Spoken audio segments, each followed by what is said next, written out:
ಕಳೆದ 8 ತಿಂಗಳಿನಿಂದಲೂ ಪರಪ್ಪನ ಅಗ್ರಹಾರದಲ್ಲಿಯೇ ಕೊಲೆ ಆರೋಪಿ ದರ್ಶನ್ ಇದ್ದಾರೆ. ಇವತ್ತು ದರ್ಶನ್ ಅವರ ವೆಡ್ಡಿಂಗ್ ಆನಿವರ್ಸರಿ.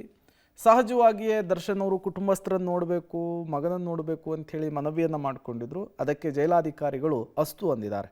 ದಾಂಪತ್ಯದ ವಾರ್ಷಿಕೋತ್ಸವಕ್ಕೆ ದರ್ಶನ್ಗೆ ಜೈಲಾಧಿಕಾರಿಗಳು ಈ ಮೂಲಕ ಗಿಫ್ಟ್ ಕೊಟ್ಟಿದ್ದಾರೆ.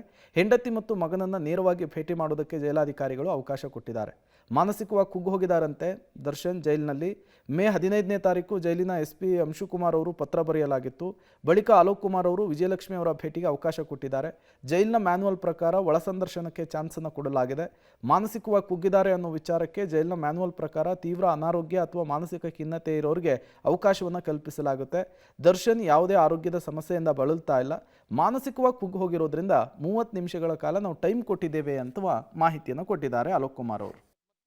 ರೇಣುಕಾಸ್ವಾಮಿ ಹತ್ಯೆ ಪ್ರಕರಣದಲ್ಲಿ ಜೈಲು ಸೇರಿರುವಂಥ ದರ್ಶನ್ ಈಗ ಒಳ ಸಂದರ್ಶನಕ್ಕೆ, ವಿಶೇಷ ಒಳ ಸಂದರ್ಶನಕ್ಕೆ ಅವಕಾಶವನ್ನು ಕೇಳ್ಕೊಂಡಿರೋದು. ಈಗ ನಮ್ಮ ಜೊತೆಯಲ್ಲಿ DGP ಅಲೋಕ್ ಕುಮಾರ್ ಅವರು ಇದ್ದಾರೆ, ಅವರನ್ನೇ ಕೇಳೋಣ. ಸರ್, ಈಗ ದರ್ಶನ್ ಅವರು ಮತ್ತು ಅವರ ಪತ್ನಿ ಇಬ್ಬರು ಕೂಡ ಒಳ ಸಂದರ್ಶನಕ್ಕೆ ಅವಕಾಶವನ್ನು ಕೇಳ್ಕೊಂಡಿದ್ದಾರೆ. ಇದ್ರ ಬಗ್ಗೆ ಏನು ಹೇಳ್ತೀರಾ ಸರ್? ಅವರು ಕೇಳಿದ್ದಾರೆ. ಈಗ ನಾವು ನೋಡ್ತೀವಿ ಅವರು ಯಾವ ಆಧಾರ ಮೇಲೆ ಅವರಿಗೆ ಕೊಡೋಣ, ಮತ್ತು ಅದು ಪರಿಶೀಲನೆ ನಾವು ಮಾಡ್ತಾ ಇದ್ದೀವಿ.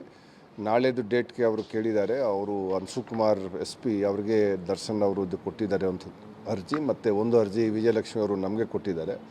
ನಾನು DIG ಸೌತ್ಗೆ ಫಾರ್ವರ್ಡ್ ಮಾಡಿದ್ದೇನೆ. ಅವರು ಪರಿಶೀಲನೆ ಮಾಡಿಕೊಂಡು ಸೂಕ್ತ ಕ್ರಮ ತಗೊಳ್ಳಿಕ್ಕೆ ಅದು ನಾವು ಈಗ ನೋಡೋಣ. ಅದು ಏನಿದೆ ರೂಲ್ಸ್ ಪ್ರಕಾರ ಅದು ನಾವು ಪರಿಶೀಲನೆ ನಾವು ಮಾಡ್ತೀವಿ.